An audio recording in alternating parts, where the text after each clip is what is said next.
Hi everyone, आज हमारा जो लेक्चर है वो लेयर्ड आर्किटेक्चर स्टाइल के हवाले से है। हम डिफरेंट स्टाइल्स को डिस्कस कर रहे हैं। लेयर्ड आर्किटेक्चर स्टाइल को एंड टियर आर्किटेक्चर भी बोला जाता है और ये सबसे ज़्यादा कॉमनली यूज़ होता है। कहते हैं कि this is the de facto standard, यानी कि अगर आप ये समझ लीजिए कि आप आग बंद करके कोई कोडिंग करना शुरू कर दें, जिस तरीके से किसी ऑर्गेनाइजेशन में कोई रिक्वायरमेंट आती है और वो उसको डिफ़ॉल्ट फ्लो के अंदर लेके चले, तो यही एज अ रिज़ल्ट आपके पास लेयर्ड आर्किटेक्चर के अंदर ही वो सॉफ्टवेयर डिप्लॉय होगा। उसकी वजह ये बताते हैं कि कॉन्वेज लॉ की वजह से है, जिसमें ये कहा जाता है कि आपके जो सिस्टम की जो डिज़ाइन हैं वो आपकी जो ऑर्गेनाइजेशन की कम्युनिकेशन हायरार्कीज़ हैं उनको फॉलो करते हैं। अब इस बात का क्या मतलब है? इस बात का मकसद ये है कि आप एज एन ऑर्गेनाइजेशन आप काम करें और देख लें, ये बता रहे हैं कि most organisation there are user interface developers, back end developers, सही है ना। तो आप सॉफ्टवेयर हाउस हैं, आपके पास एक रिक्वायरमेंट आती है, आपके पास फ्रंट एंड की टीम है। आपने रिक्वायरमेंट गैदरिंग के बाद सारी लोगों को, सारे स्टेक होल्डर्स को उनके डेडिकेटेड टास्क बता दिए। अब फ्रंट एंड अपना काम शुरू करेगा, बैक एंड अपना करेगा, बीच में जो एपीआई जो डेवलप कर रहे हैं वो अपना काम करेंगे और डेटाबेस अपना काम करेगा। तो उसके जो नतीजा, अब हर ऑर्गेनाइजेशन में यही सारे इसी किस्म के डेवलपर्स होते हैं, तो उसका नतीजे में लेयर्ड आर्किटेक्चर ही हमारे पास वजूद में आएगा। तो यही कह रहा है कि the organisational layers fit nicely into the tiers of a traditional layered architecture, making it a natural choice for many business applications. Components with in layer architecture style जो है वो उसके पैटर्न बताया जा रहा है कि एक हॉरिजॉन्टल लेयर्स होती हैं और हर लेयर अपना एक पर्टिकुलर रोल होता है उसके पास, जो कि वो स्पेसिफिकली उसको असाइन होता है और उसमें वो काम कर रही होती है। उसमें बता रही है कि कोई स्ट्रिक्ट रिस्ट्रिक्शन नहीं है। लेयर्ड आर्किटेक्चर में 3 लेयर्स भी हो सकती हैं, 5 लेयर्स भी हो सकते हैं। स्मॉल सिस्टम है तो 3 लेयर है, जहाँ पे बिजनेस और परसिस्टेंस लेयर को एक कर दिया जाता है, जो कि हम आगे आके देखेंगे। लेकिन और ज़्यादा कॉम्प्लेक्स सिस्टम है तो उसमें हम 5 लेयर्स पे भी जा सकते हैं, लेकिन जो स्टैंडर्ड है वो 4 लेयर आर्किटेक्चर है। और उसमें यह है कि एक हमारे पास प्रेजेंटेशन लेयर है, फिर हमारे पास एक बिजनेस लेयर है। प्रेजेंटेशन लेयर के अंदर आपका यूआई आ जाता है। बिजनेस लेयर के अंदर जैसे कि अगर आप कोई एप्लीकेशन ले लें, आप अपना ईमेल ले लें, जब आप उसमें लॉगिन कर रहे हैं तो आप तो आपके सामने खुल रही है, तो आपका यूआई है वो प्रेजेंटेशन लेयर के ऊपर ऑपरेट कर रही है। उसके अलावा अगर आप बिजनेस लेयर देखिए तो आपकी जो है वो, जब आप मेल बॉक्स में लॉगिन करते हैं तो वहाँ पे आपकी फिर सेग्रीगेशन है स्पेस की, कुछ इनबॉक्स के नाम से, कुछ सेंड के नाम से, कोई ड्राफ्ट्स के नाम से। ये आपकी बिजनेस लॉजिक बताती है कि ईमेल है तो उसकी इसमें किस तरीके से स्टोरेज की सेग्रीगेशन होनी है और प्रेजेंटेशन लेयर को किस तरीके से क्या चीज़ सेग्रीगेट करके यूजर्स को दिखानी है। परसिस्टेंस लेयर क्या है? वो डेटाबेस से जो भी डाटा होता है वो एपीआईज के थ्रू हेल्प करती है डेटाबेस से इंफॉर्मेशन एक्सट्रैक्ट करने के, बिजनेस लेयर के और प्रेजेंटेशन लेयर को देने के लिए। अभी यहाँ पे बता रहे हैं कि कुछ केसेस में जो है वो परसिस्टेंस लेयर को कंबाइन कर दिया जाता है बिजनेस लेयर में, क्योंकि नॉर्मली एक ही टीम होती है, back and APIs, communication flows, ये सारी चीज़ें जो हैंडल कर रही होती है ऑन ए स्मॉलर प्रोजेक्ट। तो with persistence logic, SQL or HSQL is embedded within the business layer components. तो फिर ये बता रहे हैं कि उस केस में क्या होता है कि आपके पास 3 लेयर्स हो जाती हैं। अब ये इसको यहाँ पे एज अ ये भी दिखाया गया है, एज अ इसके एक पिक्चर की फॉर्म में दिखाया गया है। अब यहाँ पे जो एक बॉक्स है, दिस रिप्रेजेंट्स अ यूनिट। तो ये एक यूनिट है, इसको आप एक सर्वर कह सकते हैं। अब इसमें आप देख सकते हैं कि प्रेजेंटेशन, बिजनेस और परसिस्टेंस लेयर इन्होंने एक सर्वर में डाल दिया और एक डिफरेंट सर्वर बनाया है डेटाबेस लेयर का, डिफरेंट यूनिट इसको यहाँ पे ये कह रहे हैं। इसी तरह यहाँ पे यूआई के लिए अलग सर्वर है, बिजनेस और परसिस्टेंस को एक साथ कर दिया गया है और डेटाबेस लेयर को यहाँ पे अलग रखा गया। तो ये वो 3 लेयर मॉडल जिसमें भी हो सकता है, जिसमें बिजनेस और परसिस्टेंस लेयर को एक साथ किया जा रहा है। और फिर ये कॉम्पैक्ट मॉडल है, ये एम्बेडेड सिस्टम्स में यूज़ होता है, ख़ास तौर पे ऑन प्रेम डिप्लॉयमेंट्स में यूज़ होता है। ऑन प्रेम डिप्लॉयमेंट्स हमारे पास वो होती हैं जहाँ पे कस्टमर्स ये कहते हैं कि आपने हमारे पास लाके यहाँ ये जो एप्लीकेशन आप हमारे लिए बना रहे हैं, हमारे डाटा सेंटर में ही रखेंगे, यही सर्वर आप अपने पास नहीं रखेंगे। तो अब उसमें कस्टमर के पास स्पेस लिमिटेड होती है। नॉर्मली आपको वहाँ पे एक ही सर्वर दे सकता है वो, क्योंकि उसके पास अपनी भी उसको सर्वर्स रखने। तो फिर आप ऑन प्रेम के मॉडल में एक कॉम्पैक्ट सर्वर्स की तरफ जाते हैं, कॉम्पैक्ट एप्लीकेशन की तरफ जाते हैं, जो कि विद इन अ सर्वर ही रिजाइड करती है पूरी एप्लीकेशन। अब इसमें ये बता रहे हैं कि भाई लेयर्ड आर्किटेक्चर में हर लेयर का अपना एक रोल होता है, उसको सेपरेशन ऑफ कंसर्न्स का नाम इन्होंने दिया है। इससे फ़ायदा क्या होता है? To make it easy to build effective role. अब जब हर लेयर के ऊपर उसके डेडिकेटेड डेवलपर्स काम कर रहे होंगे, कोडर्स काम कर रहे होंगे, तो उनका एक स्पेसिफिक टास्क होगा और वो उसी के ऊपर फोकस होके ही काम कर रहे होंगे। उनको एक स्कोप डिफाइंड होगा उनके काम का, और उसी की विद इन दैट स्कोप वो काम कर रहे होंगे। अब उसका एक ट्रेड ऑफ ये है कि ओवरऑल एजिलिटी जो है वो इससे इम्पैक्ट होती है।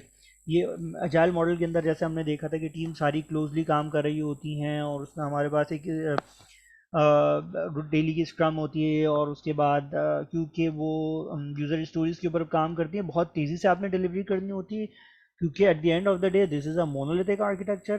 तो यहाँ पे आपको इतनी आसानी से नहीं होता, क्योंकि पहले आपने वो एक यूनिट में डिप्लॉय करना है, फिर उसकी यूनिट टेस्टिंग होगी, फिर आपको उसे इंटीग्रेट करके दिखाना है, फिर उसकी एक इंटीग्रेशन के बाद एक होलिस्टिक टेस्टिंग होगी, और फिर उसके बाद ही वो प्रोडक्शन में जा सकता है। तो ये एजिलिटी इससे इम्पैक्ट होती है इन दी लेयर्ड आर्किटेक्चर। अब इसमें ये भी बताया गया है कि ये जो लेयर्ड आर्किटेक्चर है ये टेक्निकली पार्टीशन होता है, डोमेन पार्टीशन नहीं होता। मिसाल के तौर पे अगर आप एक इसमें एग्जांपल इन्होंने दी है कि कंज्यूमर, अब अगर माइक्रो सर्विसेज अज्यूम कर लें या सर्विसेज बेस्ड आर्किटेक्चर अगर आप अज्यूम करें, तो उसमें कंज्यूमर की एक सर्विस, कस्टमर की एक सर्विस होगी, या कस्टमर का एक कोई कंटेनर होगा, या कोई माइक्रो सर्विस होगी जो कि उसकी सारी उससे रिलेटेड सारी चीज़ें हैंडल कर रही होगी। लेकिन क्योंकि यहाँ पे हमने इसको ऐसा डोमेन वाइज नहीं सेग्रीगेट किया है, यहाँ पे हमने टेक्नोलॉजी वाइज किया है, back and front end database API इस तरीके से हमने डिस्ट्रीब्यूट किया है। तो यहाँ पे हमें क्या है कि वो आपका थ्रू आउट दी लेयर्स, सारे लेयर्स के थ्रू के अंदर जो है वो सारा, अभी अगर आप एक कस्टमर ले लें तो वो सारे लेयर्स के थ्रू उसका काम हो रहा है, ऑपरेट हो रहा है। For example, the domain of a customer is contained in the presentation layer, business layer, rules layer and service layer। ये सारे layers के थ्रू होता हुआ जा रहा है जो भी रिक्वेस्ट आ रही है, making it difficult to apply changes to that domain। अब आपने एक चेंज आएगा तो आपने थ्रू आउट दी लेयर, सारी लेयर्स आपने वो अप्लाई करना होगा। As a result domain driven design approach does not work as well with layered architecture style. ठीक है, ये बात डिस्कस हो गई। अब इसमें एक इन्होंने कहा कि दो टाइप होती हैं इसके अंदर, एक क्लोज लेयर आर्किटेक्चर होता है, एक ओपन लेयर आर्किटेक्चर होता है। अब क्लोज लेयर और ओपन लेयर क्या होता है? Close layer the request move, अच्छा क्लोज लेयर आर्किटेक्चर में होता है कि देखिए हमने यहाँ पे लिखा हुआ 4 लेयर्स में आज उन्होंने सबको बता दिया क्लोज है। अब जो भी रिक्वेस्ट आएगी वो लेयर टू लेयर मूव करेगी, और दूसरी लेयर का काम होगा कि जो भी इस पे उस लेयर की जो भी डेडिकेटेड रोल है वो अप्लाई करने के बाद उसको नेक्स्ट लेयर को हैंड ओवर कर देना है, और नेक्स्ट लेयर ने उस पर ऑपरेशन परफॉर्म करना है। जब वो डेटाबेस तक आएगी तो फिर वो वापस बॉटम टू टॉप की तरफ ट्रैवल करेगी, लेयर टू लेयर मूव करेगी, सबका एक पर्टिकुलर रोल होगा, वो ऑपरेशन परफॉर्म होगा, और वो करके उसी उसी फ्लो को फॉलो करेगी। अब मिसाल के तौर पे इन्होंने कहा कि it would be much faster and easier for presentation layer to access database directly for simple retrieval request. अब यहाँ से कोई रिक्वेस्ट आई, अब प्रेजेंटेशन लेयर उसको डायरेक्टली डेटाबेस को एक्सेस करे और यहाँ से जो भी चीज़ रिक्वेस्ट की गई है उसको प्रेजेंट कर दे। तो ये इसको उन्होंने कहा है फास्ट लेन रीडर पैटर्न, और ये शायद 2000 के अंदर यूज़ होता था। लेकिन यहाँ पे ऐसा नहीं है, यहाँ पे क्योंकि आपने लेयर क्लोज की हुई है तो वो इसको डायरेक्टली एक्सेस नहीं करेगा, लेयर बाय लेयर ही मूव करेगा। For this to happen business persistence layer would have to be open. अच्छा ये कैसे पॉसिबल है कि प्रेजेंटेशन लेयर डेटाबेस लेयर को डायरेक्टली एक्सेस कर ले? इस लेयर को आपने फिर बिजनेस लेयर और परसिस्टेंस यानी कि बीच में जो लेयर्स आ रही हैं उनको ओपन करना होगा। यानी कि वो जब भी अगर आप उन लेयर्स को ओपन कॉन्फ़िगरेशन में रखेंगे तो जब ही उसको बाईपास करके प्रेजेंटेशन लेयर डेटाबेस लेयर में जा सकती है। अब यहाँ पे ये डिस्कस हो रहा है कि ओपन लेयर अच्छी है कि क्लोज लेयर अच्छी है। तो यहाँ पे फिर इन्होंने कॉन्सेप्ट बताया लेयर्स ऑफ आइसोलेशन का। लेयर्स ऑफ आइसोलेशन का जो मॉडल है वो क्लोज लेयर का मॉडल है, जो कि अभी हमने ऊपर देखा है, जिसमें आपकी request layer to layer move करती है। यही बात यहाँ पे बता रहे हैं कि उसका फ़ायदा क्या है। In the close layer architecture generally don't impact और affect components in other layer, यानी कि जो भी किसी पर्टिकुलर लेयर के ऊपर जो भी चेंज होगा उसका जो असर होता है, उसका जो इम्पैक्ट होता है वो दूसरी लेयर्स पे नहीं पड़ता। जिसका आपको पता है उसका फ़ायदा ये है कि आपकी कपलिंग और इस किस्म की कोनेसेंस जो है, ये सारी चीज़ें, इस किस्म के मसाइल आपको नहीं आते हैं। अच्छा, each layer is independent of the other layer, सही है, thereby having little or no knowledge of the inner. हर लेयर को अपना पता है क्लोज लेयर ऑफ आइसोलेशन के मॉडल में या क्लोज लेयर्स के अंदर कि उसको क्या काम करना है, सही है। अच्छा जनाब, इसमें ये भी बता रहे हैं कि layers of isolation concept always allows any layer in architecture to be replaced without impacting any other layer. पूरी लेयर रिप्लेस करते हैं आप। और नीचे एग्जाम्पल बताई है कि you can leverage the layers of isolation concept within the layered architecture style to replace your older Java server faces presentation layer with React.js लगाना है आपने Java server faces की बजाय। पूरी लेयर चेंज कर दें आप। अगर आपका layers of isolation के कॉन्सेप्ट को यूज़ करते हुए आपने वो डिज़ाइन किया होगा तो उसमें आपको कोई इशू नहीं होना चाहिए। While closed layer facilitates layers of isolation and therefore help isolate change within the architecture, there are items that it makes sense for certain layers to be open। अच्छा, sometimes उसको ओपन करने की भी ज़रूरत पड़ सकती है। वैसे तो ये कॉन्सेप्ट देखने में बहुत अच्छा नज़र आ रहा है कि इसमें जो है वो कपलिंग नहीं हो रही है, लेकिन इसका मसला, लेकिन कभी कभी हमें ये ओपन करने की भी ज़रूरत पड़ती है। अब ये क्या केस सिनेरियो डिस्कस कर रहे हैं। फॉर एग्जांपल ये कह रहे हैं कि कोई शेयर्ड कंपोनेंट है हमारी बिजनेस लॉजिक के अंदर, जो कि प्रेजेंटेशन लेयर ने एक्सेस करना है। अब अगर आप इसको डायग्राम में देखें कि यहाँ पे इसकी हम अगर इसको एग्जाम्पल में के हिसाब से देखें तो ये एक साहब हैं जो कि एक एडमिन में काम करते हैं, सही है। और ये आपकी जो है ये नीचे ये यूज़र्स हैं। अब इन यूज़र्स के कुछ शेयर्ड कंपोनेंट्स भी हैं। अब यहाँ पे क्या है कि उनको ये देखना है कि किसी पर्टिकुलर यूज़र को अच्छा सॉरी, ये आपके यूज़र्स हैं, ठीक है। ये शेयर्ड कंपोनेंट जो है इनके ये यूज़र्स हैं और बिजनेस कंपोनेंट उनके फंक्शन है। मिसाल के तौर पे कि अभी समझ लीजिए कि ये यूज़र हैं और ये उसकी एक्सेस इंफॉर्मेशन है कि वो कहाँ, वो ऑर्गेनाइजेशन में उसको कहाँ कहाँ का एक्सेस होगा, वो कहाँ जा सकता है, कहाँ पे उसका एक्सेस कार्ड यूज़ हो सकता है। ये उसकी सैलरी इन्फॉर्मेशन है, ये उसकी एनआईसी की और पर्सनल डिटेल्स वगैरह है, ये उसकी वर्क रिलेटेड इन्फॉर्मेशन है। अब एक आदमी है जो साहब हैं जो कि इनको एडमिन में काम कर रहे हैं, उन्हें ये देखना है कि ये जो साहब हैं जो कि शेयर्ड कंपोनेंट है इनकी इनको ये चेक करना है कि इनका एक्सेस कहाँ कहाँ है। अब यहाँ पे इनका एक्सेस देखने आए, लेकिन क्योंकि इसका यहाँ से इसके सैलरी से भी कनेक्शन बन रहा है और हो सकता है उसका पर्सनल इन्फॉर्मेशन से भी उसका कनेक्शन बन रहा होगा, तो ये यहाँ से यहाँ भी जा सकते हैं। यानी कि इनके पास कोई रिस्ट्रिक्शन अप्लाई नहीं हुई है, इनकी सैलरी भी दे सकते हैं, इनकी पर्सनल इन्फॉर्मेशन भी दे सकते हैं, ये इनकी वर्क रिलेटेड इन्फॉर्मेशन जिसमें इनके बोनसेस या इनकी परफॉर्मेंस की डिटेल्स या इनकी कोई फाइल्स वगैरह जो उन्होंने शेयरिंग पे रखी हो, कोई भी चीज़ एक्सेस कर सकते हैं। तो इस तरीके से यहाँ पे ये शेयर्ड कंपोनेंट अब यहाँ पे ज़रूरी भी है कि इनको एक्सेस भी देना है। अब क्या किया जाए, तो मसला हो गया। तो उसमें इसको बताया गया कि आप यहाँ पे एक लेयर बना देंगे जो कि आपकी एक सर्विस लेयर होगी। सर्विस लेयर में आपने क्या किया कि भाई ये जो इनका जो एक्सेस का जो ये इनका एक्सेस हो गया और ये इनकी सैलरी हो गई। अब जब अब ये लेयर आपने जो सर्विस लेयर बनाई ये तो ओपन होगी, लेकिन यहाँ पे ये पर्टिकुलर काम करने की, लाइक अगर ये इनकी सैलरी देखने के लिए, अगर ये इनकी एचआर सैलरी देखने के लिए आ रहा है तो वो सिर्फ सैलरी की इन्फॉर्मेशन लेगा और चला जाएगा। सिमिलरली अगर कोई बिजनेस लेयर के थ्रू इनकी कोई ऐसा बिजनेस कंपोनेंट है जिसमें इनकी एक्सेस डिटेल्स है वो लेने आ रहा होगा, तो जो चीज़ आप यहाँ पे शेयर करेंगे सिर्फ वही कंपोनेंट वो देख सकता होगा, अदर देन दैट उसकी दूसरी इन्फॉर्मेशन वो नहीं ले सकता होगा। अच्छा, सर्विस लेयर के बारे में आपने बना तो दी है, लेकिन इसके बारे में ये भी बताया गया है कि इसको आपने ओपन रखना है। इसकी क्या वजह है, क्योंकि अगर आपने सर्विस लेयर को क्लोज कर दिया तो बहुत सारे ऐसे भी कंपोनेंट्स होंगे बिजनेस लेयर को जो कि परसिस्टेंस लेयर में जाने के लिए वो शेयर्ड कंपोनेंट नहीं होंगे, तो आपको उन रिक्वेस्ट को भी फिर ज़बरदस्ती सर्विस लेयर से गुजारना पड़ेगा।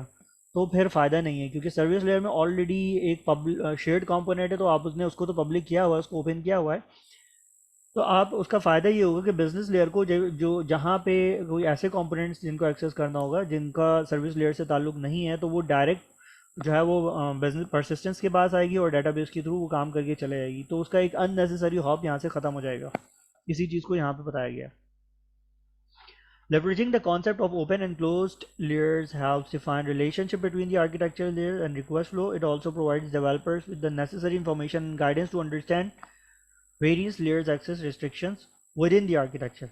अब उन्होंने कहा कि आपने ये जो कॉन्सेप्ट दिया लेयर्ड आर्किटेक्चर का, इसको क्लोज करना है, उसको ओपन करना है, इसको यूज़ करते हुए एक गाइडेंस भी मिल जाती है जो डिज़ाइनर्स होते हैं कि कहाँ कहाँ रिस्ट्रिक्शन अप्लाई होनी है, उनको इस बात का ख्याल रख। जब आपने फ्रेमवर्क में इस चीज़ को एम्बेड कर दिया है कि हमारे पास ऑप्शन है ओपन करने का, अब क्लोज करने का, अब जो डेवलपर जो भी इसको डेवलप कर रहा होगा तो वो ये देखेगा चीज़ को क्लोज करना है या ओपन रखना है। अगर क्लोज करना है तो क्यों करना है, उसको ओपन करना है तो क्यों करना है। There has to be a reason for opening or closing some layer.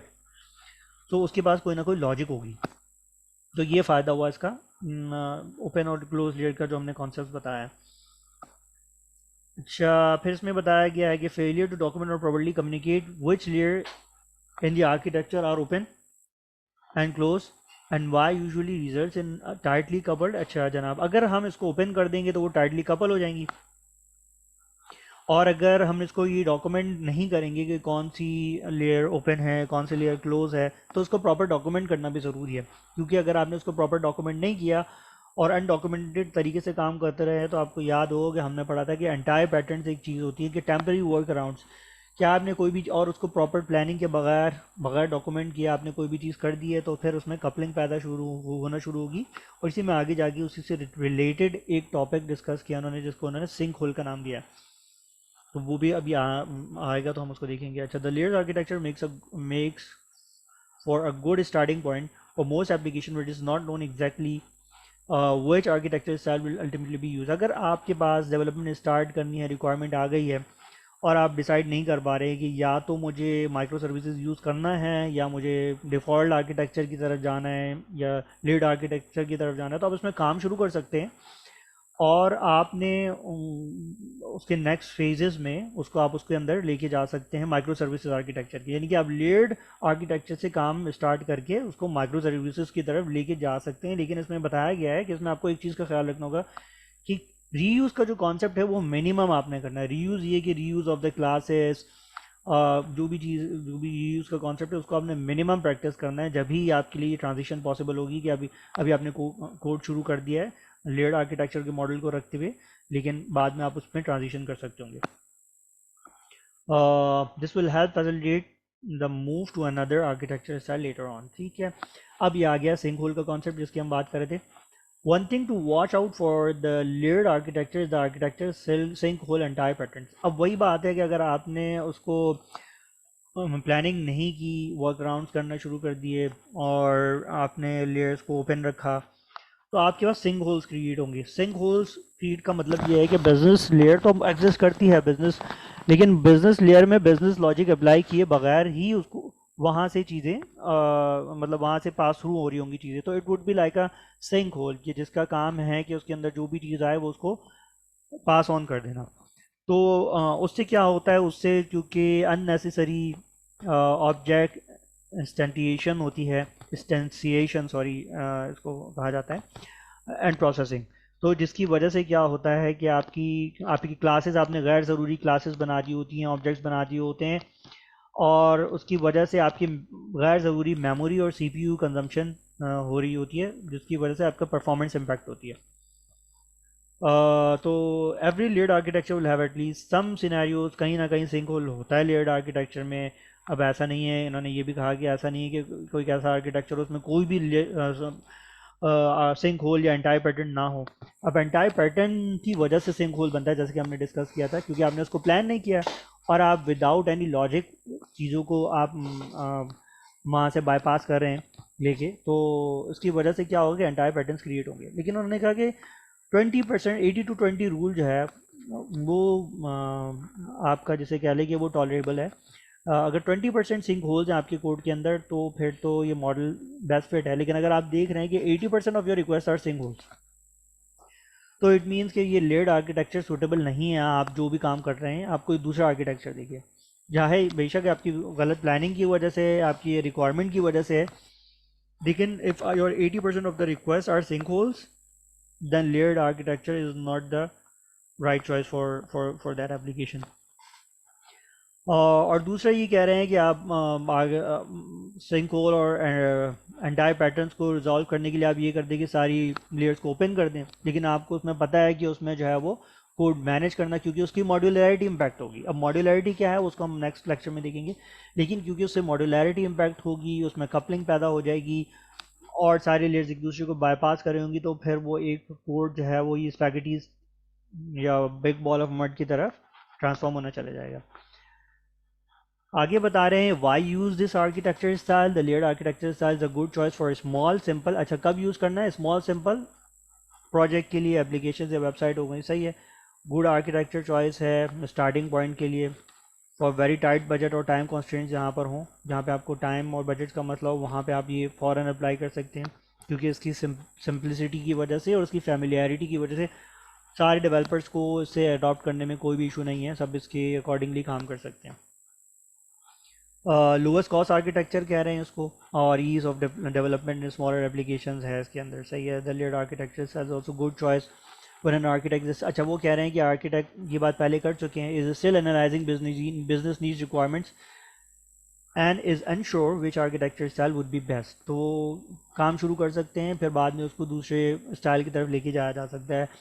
As application using the layered architecture style grow characteristics like, अच्छा अब नीचे आप देखेंगे कि इसमें नीचे मेंटेनेबिलिटी और एजिलिटी, टेस्टेबिलिटी, ये सारी चीज़ें इम्पैक्ट होती हैं। जब तक इसका स्कोप छोटा होता है जब तक तो ठीक है, लेकिन जब आप इसको स्केल करने जा रहे हैं, जब आप इसको ग्रो करने जा रहे हैं, तो फिर जो है ना ये अच्छा मॉडल नहीं साबित होगा आपके लिए।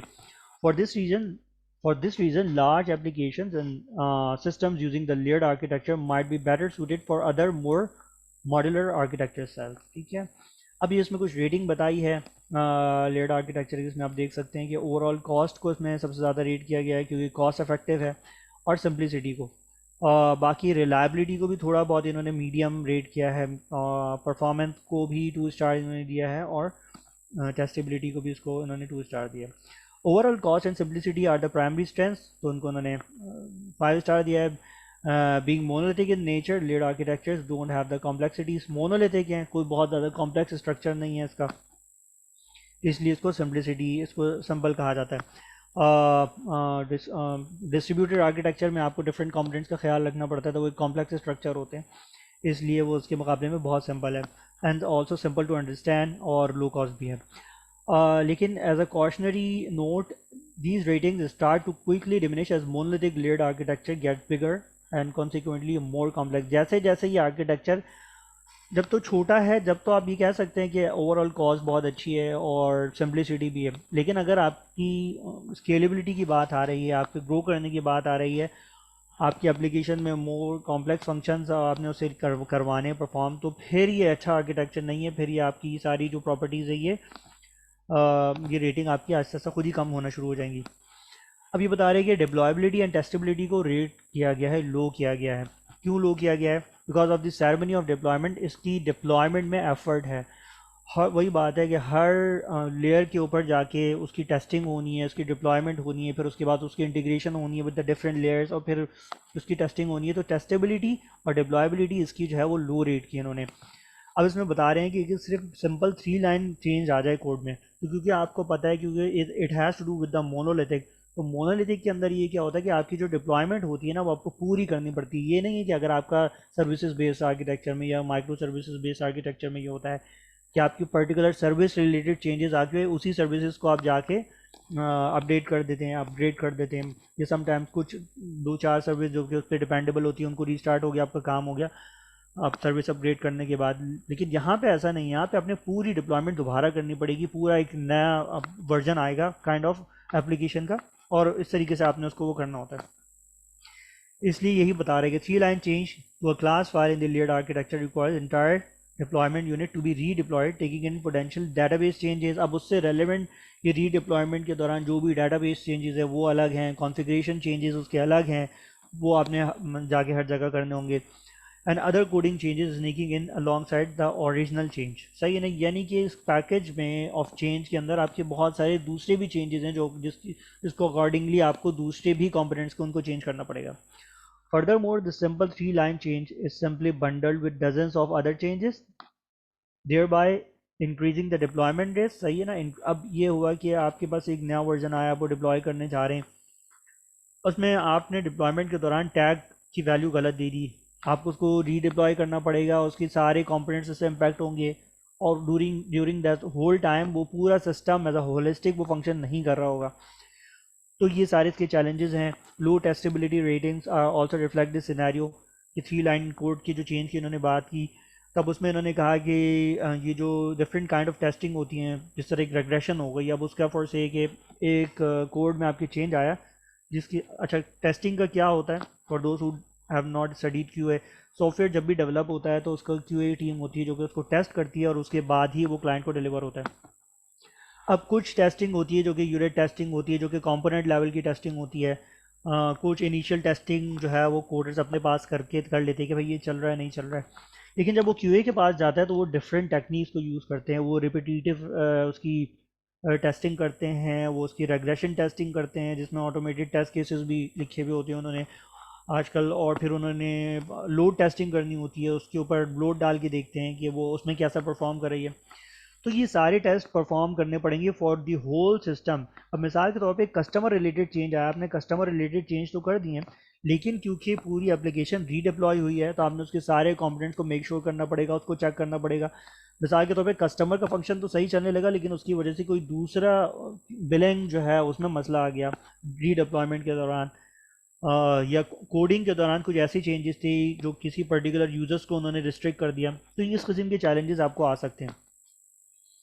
उसके बाद वी गेव टेस्टेबिलिटी। अच्छा, उन्होंने कहा हमने टेस्टेबिलिटी को जो है वो 2 स्टार दिया है, हम उसको 1 भी दे सकते थे, लेकिन उन्होंने कहा लेयर्ड आर्किटेक्चर में एक फ़ायदा ये होता है कि मॉक और स्टब कंपोनेंट पूरी लेयर को आप मॉक कर सकते हैं और स्टब कर सकते हैं। अब मॉक क्या है? मॉक जैसे नाम जाहिर करता है कि एक जो भी एक पूरी लेयर है आप उसको एक मॉक कर दें, यानी कि आप उसकी एक डमी लेयर बना दें उसको टेस्ट करने के लिए। और स्टब भी उसी से रिलेटेड है, बट स्टब का जो स्कोप होता है वो थोड़ा स्मॉलर स्कोप होता है। इसका मतलब ये होता है कि पर्टिकुलर कोई रिक्वेस्ट के अगेंस्ट में आप जो रिस्पांस एक्सपेक्ट कर रहे होते हैं ये उसी को ही रेप्लिकेट करता है। तो मॉक में जो है वो पूरी की पूरी लेयर भी आप डुप्लीकेट कर सकते हैं, तो इसलिए ये काम इसमें आसान होता है लेयर्ड आर्किटेक्चर के अंदर, तो इसलिए उसको यहाँ पे ज़्यादा पॉइंट दिए हैं। ओवरऑल रिलायबिलिटी रेट्स मीडियम जो है वो 3 स्टार इन्होंने दिया है। क्यों रिलायबिलिटी इसलिए ज़्यादा है कि इसमें नेटवर्क रिलेटेड चैलेंजेस तो नहीं है, बैंडविड्थ हो गई, लेटेंसी हो गई, तो इसलिए रिलायबिलिटी है। लेकिन इसको बहुत ज़्यादा इसलिए नहीं कर सकते कि at the end of the day this is some monolithic deployment, single point of failure है। अगर सिस्टम की किसी एक जगह आगे जाके सेम इस चीज़ को डिस्कस भी किया गया है फॉल्ट टॉलरेंस के अंदर कि एक मसला आएगा, एक एरर आएगा, पूरा सिस्टम बैठ जाएगा, बिकॉज वो उसके ऊपर डिपेंड कर सकता है, पूरा सिस्टम आपका बैठ सकता है। तो इसलिए उसको आप बहुत ज़्यादा रेट नहीं कर सकते। और इसमें ये भी चीज़ का ख्याल रखना है कि जब हम ये रेटिंग्स डिस्कस करें तो as compare to existing system, तो जो दूसरे सिस्टम्स हैं उनकी ये सारे फीचर्स उसमें बेहतर अवेलेबिलिटी है दूसरे आर्किटेक्चर्स में या दूसरे स्टाइल्स में, इसलिए इसको यहाँ पे रेटिंग कम रखी गई है इसकी। उसके बाद elasticity and scalability rate are very low for the layered architecture primarily due to the monolithic deployments and lack of architecture modularity नहीं है। यानी कि आपने 2 यूनिट से 3 यूनिट्स में डिप्लॉय किया, अब आपके पास स्केलेबिलिटी की बात हो रही है कि यूज़र ज़्यादा आ रहे हैं, तो आप क्या करेंगे? एक हद तक रैम CPU ये सब चीज़ें आप बढ़ा सकते हैं, एक हद तक आप उसमें लेयर्स के अंदर चीज़ें डाल सकते हैं, फिर एक जगह आपकी लिमिटेशन आ जानी है, इसलिए इसकी इलास्टिसिटी और स्केलेबिलिटी को लो रखा है। Although it is possible to make. अच्छा, ये इसमें ये कह रहे हैं कि हम ऐसा तो कर सकते हैं कि हम मल्टी थ्रेडिंग यूज़ कर लें, कैशिंग यूज़ कर लें, आप पैरेलल प्रोसेसिंग प्रैक्टिसेस यूज़ कर लें, इस तरह करके आप इसको कुछ बेहतर तो कर सकते हैं, लेकिन दिस इज़ समथिंग कि जिसके लिए ये जो आर्किटेक्चर है ये सूटेड फॉर नहीं है उस काम के लिए। मतलब ये थोड़ा ओल्ड स्टाइल है, ये सारे जो कॉन्सेप्ट्स आए ये दूसरे स्टाइल्स के अंदर ज़्यादा अच्छे तरीके से काम करते हैं। अब अगर आप उनको ज़बरदस्ती इसके अंदर डालने की कोशिश करेंगे तो उसमें एक बहुत ही कॉम्प्लेक्स टेक्निक्स यूज़ करनी पड़ेंगी। फिर आगे जाके इसने ये भी बोला है कि सिंपल क्वांटम है, यानी कि इसके पीछे एक ही डाटाबेस लगा हुआ है, तो ये सारी चीज़ें करने की वजह से आप ज़बरदस्ती करके तो उसमें उसको किसी हद तक ऑप्टिमाइज़ कर सकते हैं, लेकिन उससे सिर्फ कॉम्प्लेक्सिटी बढ़ेगी, बहुत हाई लेवल ऑफ आपको एक्सपर्टीज़ चाहिए होंगी, not everybody would be able to do that.